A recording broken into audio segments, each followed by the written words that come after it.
테스트 해볼 거는 경계성입니다. 경계성. 이게 무슨 얘기냐면, 이 땅에 내가 건축물을 놓을 때 아무데나 그냥 놓는다라고 생각하고 앞에다 이렇게 딱 막았다고 생각할게요. 그러면 얘는 막혀버리죠.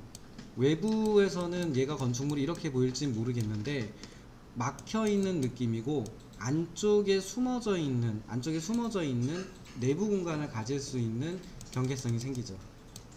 반대로 나 이렇게 만들 거다라고 해서 이렇게 만들어 버리면 이쪽 측면에서는 이렇게 들어올 때는 막혀져 있는 느낌인데, 실제로 들어와서 보면은 요 뒤는 산이었거든요. 산이었으니까 막혀있는 느낌이었는데 그렇진 않죠. 열려있는, 개방감이 있는 쪽으로 시야를 둘 수 있죠. 그래서 여기 앞쪽하고의 연계성을 생각해 보면, 방금 전에 앞으로 세웠던 거하고 측면으로 세웠던 거는 의미가 달라지죠. 그러니까 같은 크기의 네모를 그렸다라고 해도 어디에 놓을 거냐, 어떻게 놓을 거냐에 따라 달라져요. 만약에 건물을 한 동짜리로 가득 채운다 라고 하면, 요거는 부지를 사용하는 계획들을 보면은 짤막짤막한 공간들이 외부에 여러 개가 나와요. 그럼 크게 활용할 수 있는 영역은 줄어들지만 건물을 활용하기에는 좋겠죠. 근데 5개하고의 연계성 같은 거를 잡기에는 좋은 형태는 아닐 겁니다. 이 건물 안에서 너무 크다 보면 또 안쪽을 쓸 때 답답할 수도 있어요. 안쪽에 갇히는 공간이 분명히 생길 거거든요. 실내로만 유지되는 공간들이 생길 수 있단 말이에요. 그리고 이런 경우도 있겠죠. 나는 연결시킬 건데 이렇게 잡는 경우도 있을 거예요. 여기는 마당에서 연결을 시키든 2층에서 연결시키든 한 동이 아니라 2개 이상의 건축물을 연결시켜서 한다라고 생각해 보면, 하나를 놓을 때보다는 훨씬 내가 원하는 류의 느낌들을 이렇게 통과도 시키고 결합도 시키고 하면서 자유롭게 쓸 수 있게 달라지죠. 그러면은 지금 생각했던 건축물이 이 땅의 형태하고 내가 저기를 어떻게 쓰게 하겠다라는 느낌하고 생각해 보면, 내가 어떻게 만들어야지 라고 생각했던 거는 이미 여기에 안 맞을 수 있다, 이렇게 됩니다. 이게 내 건축물, 내 사이트, 내가 만드는 저 기획물이 어떻게 경계성을 이루게 할 것인가에 따라서 되게 많이 달라질 수 있다, 이렇게 돼요. 요 정도 감이 느껴지세요? 내 땅에다가 한번, 내 거에는 실제 이렇게 하면 어떤 느낌이 들까 한번 네모해서 한번 그려보세요. 그려보면서 앞마당, 뒷마당, 외부하고 내부의 연결, 건축물이 벽의 느낌이 들면서 건축물이 부각되게 할 것인가, 숨겨져 있는 내부 공간을 가질 것인가, 아니면 외부하고 완충 영역을 가지면서 내 건축물의 느낌이 안으로 들어오면 어떨 것이다 라는 기대감을 가지게 만들 것인가, 이런 것들을 고민해 보셔야죠. 내 건축물이 기대감을 가지고 오게 하고 싶을 수도 있고, 내 건축물이 어떤 그 권위감을 느끼게 해서 진짜 상징적으로 딱 눈에 띄게 해서 보여주고 싶을 수도 있잖아요. 그거에 따라 달라질 수 있습니다. 또는 5개를 쓰겠다 안 쓰겠다, 또는 뭐 그게 개방감이 있었으면 좋겠다, 숨겨진 장소가 있었으면 좋겠다, 이런 거에 따라 달라질 수 있어요. 그래서 네모 박스를 간단하게, 크게 신경 쓰지 마세요. 간단하게 네모 박스를 구획하면서 이런 경계성에 의해서 달라지는 느낌을 한 번씩 테스트 해 보십시오. 이런 인식이나 이런 경계는 대지의 경계, 주변에 건물이 있다, 나무가 있다, 하천이 있다, 이런 거에 의해서 어쩔 수 없이 결정되는 경우도 있어요. 지금 이제 여기 부지 같은 경우는 요 뒤가 산이거든요. 산이기 때문에 어쩔 수 없이 뭔가에 둘러싸여 있는, 뒤에가 막혀 있는 형국이 돼버려요.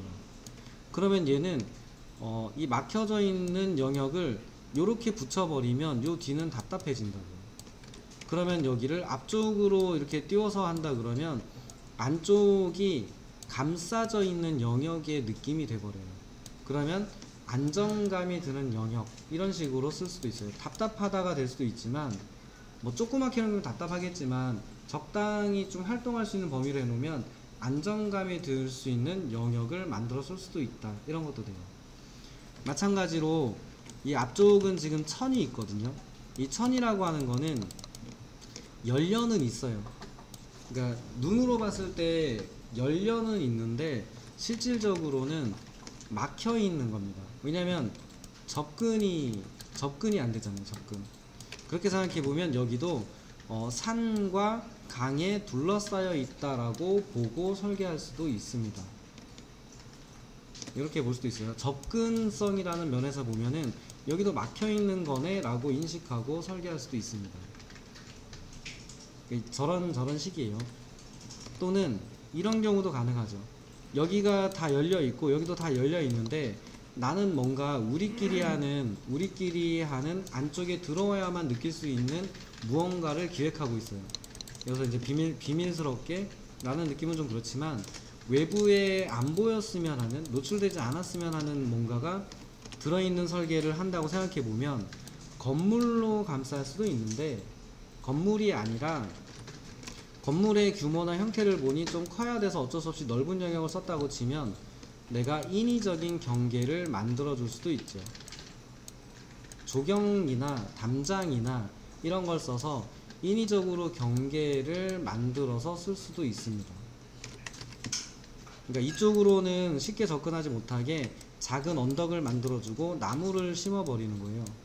이런 식으로 공원을 만들고 나무를 심어서 시야적인 차단도 하고 접근의 차단도 시켜서 이렇게 만들어주고 여기도 다 막아버리는 거죠.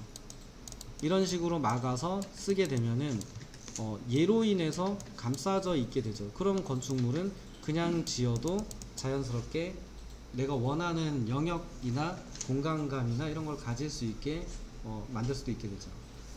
그러니까 꼭 지형의 형태에 의사만 하는 건 아니고 내가 필요하다면 여러 가지 상황을 조정해서 인위적으로 환경을 조성할 수도 있습니다.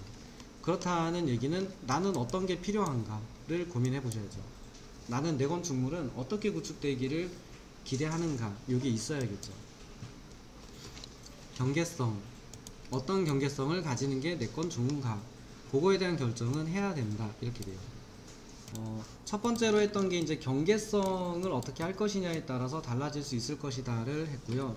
두 번째로는 가지고 있는 지형, 땅의 형태 또는 그 땅에 뭐 어떻게 생겼다, 뭐 땅의 모양, 이런 것들입니다. 지형 때문에 설계가 달라지기도 하는데, 간단하게 그림으로만 해볼게요.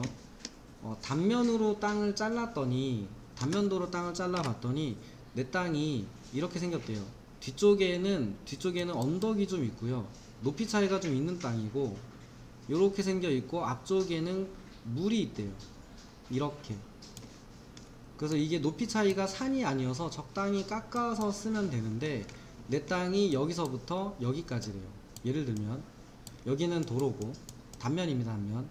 그러면 이 땅을 평평하게 만든 다음에 그냥 이렇게 올릴 것인가, 아니면 지형의 특성을 이용해서 여기는 높으니까 요렇게 좀 해가지고 받쳐서 허공에 떠있는 식으로 좀 만들어주고, 요 밑에는 좀 낮으니까 낮은 느낌을 내서 요렇게 맞춰가지고 한다. 이런 것도 괜찮은 아이디어인 거죠. 그리고 여기는 옥상에서 연결되게 해가지고 여기를 쓰는 분들이 여기가 이분의 마당인 것처럼 쓰고, 요 밑에 있는 부분은 요쪽 분들이 나와서 비워놓으면 되죠. 이렇게 징검다리처럼 다리 부분만 해놓고 뒤쪽으로 건물이 길다면 요 뒤쪽 부분은 뚫려 있을 거니까 여기 영역은 이분들의 앞마당처럼 쓰게 만든다라고 하면 두 가지 분위기를 가진 설계를 할 수 있죠. 그러니까 1층을 쓰는 분들은 외부에 대한 경관을 보는데 문제가 없고, 2층 분들도 외부에 대한 5개 활동을 할 수 있으면서 막힘이 없이 볼 수 있는 특징을 가지고, 그리고 1층에 있는 분들 또는 여기 있는 분들이 가운데를 통해서 모여서 뭔가를 할 수 있는, 행위를 할 수 있는 영역도 형성될 수도 있겠죠. 저런 식으로 내 거의 지형의 형상을 이용하는 것도 가능해요. 만약에 뒤쪽이 산이었다라고 해도 또 가능한 경우도 있겠죠. 뒤가 높은 산이래요. 이렇게 높은 산이고 내게 여기래요. 그러면 내 건축물을 여기다가만 꼭 지을 게 아니라 내 땅의 경계가 여기 정도까지다 라고 하면 다른 아이디어들도 많이 있겠죠. 얘처럼 활용해서 아예 이렇게 띄워서 쓰는 것도 가능하겠죠. 하나를 짓는다고 해도 허공에 띄워서 쓰고 여기를 통해서 거꾸로 올라가서 쓰는 식의 설계도 가능하겠죠. 여기는 뭐 다른 목적의 공간으로 5개 활동, 외부하고의 활동이 일어나는 영역으로 쓰고, 여기는 요 등산이라든지 뒤로 올라가거나 하는 거에 용도로 뭐 다른 용도로 좀 활용한다, 이런 것도 가능할 겁니다. 이런 것도 가능해요. 이렇게 생겨있는 경사지인데 상당히 높은 산인데 내 거 땅이 여기래요. 이런 경우가 있겠죠. 여기 땅이, 내 땅이 여기서부터 여기까지라고 치면 꼭 밖으로 나와야 되는 건 아니잖아요. 안으로 넣을 수도 있는 거죠. 안으로 집어넣고 밖으로 살짝만 돌출시켜서 쓰는 것도 가능하죠. 그렇다고 치면 외부에서 봤을 때는 별거 없는데 막상 가서 봤더니 굉장히 뭔가 큰 애가 안쪽에 있을 수도 있겠죠. 그러니까 다양한 아이디어들이 많이 나올 거예요. 이게 경사진 지형을 이용한다, 반대로 움푹 파여있는 지형을 이용한다, 이런 거가 다양하게 나올 수 있어요. 이 경사지가 진 곳이 여러 개다 그러면 이런 식으로 쌓는 것도 가능하겠죠. 이제 흔히 말하는 스키플로어 형식이에요. 그럼 이 건축물에서 여기를 마당처럼 쓰는 거죠. 여기서는 요 건물의 위를 요 건물의 마당처럼 쓸 수 있게 되는 설계가 되죠. 그리고 멀리서 보게 되면 얘가 지형 같은 거를 강제적으로 갈아엎은 게 아니라 지형에 순응하는 형태로 만든 거죠. 그러면은 분명히 이 지형이 이렇게 생겨 있는 이유는 수천 년 이렇게 지나면서 자연스럽게 그렇게 만들어진 이유가 있을 거예요. 예를 들면 바람이 그렇게 흘렀든 뭐 아니면은 뭐 여러 가지 이유가 있을 겁니다. 그렇다고 하면은 그런 거에 대해서 순응하는 형태의 건축물을 설계한 거죠. 그렇다고 치면 이거는 자연에 순응하는 뭔가를 활용한 설계, 이렇게 되겠죠. 그거가 가치가 있는 거겠죠. 이게 계단형이라서 예뻐요 이런 게 아니고 그런 의미인 거예요. 이게 자연을 덜 훼손하고 자연에 순응하는 형태로 자연과 닮아 있는 형태를 뭘 했다, 이런 느낌으로 간다 그러면 이런 걸 활용하시는 것도 좋습니다. 물이었다고 해도 마찬가지가 돼요. 내 땅이 평지인데 여기 부분에 살짝 이렇게 있는데 여기에 물이 있대요. 근데 이 물 쪽을 내가 좀 써도 된대요. 써도 됩니다. 저희 포트폴리오니까. 근데 법으로는 물이 내 땅일, 그러니까 하천이 개인 땅일 수 있는 경우는 드물어요. 바다나 하천이나 도로나 이런 경우는 대부분 다 그 국가 소유입니다. 그렇게 돼 있으면 다 국가 거예요. 그렇긴 한데 뭐 그렇게 쓸 수 있다 그러면 건축물을 짓더라도, 근데 저희는 가능해요. 왜냐면 이것도 허락 받으면 써요. 그럼 이렇게 해서 물속으로 다리를 콕 담그고 있을 수도 있겠죠.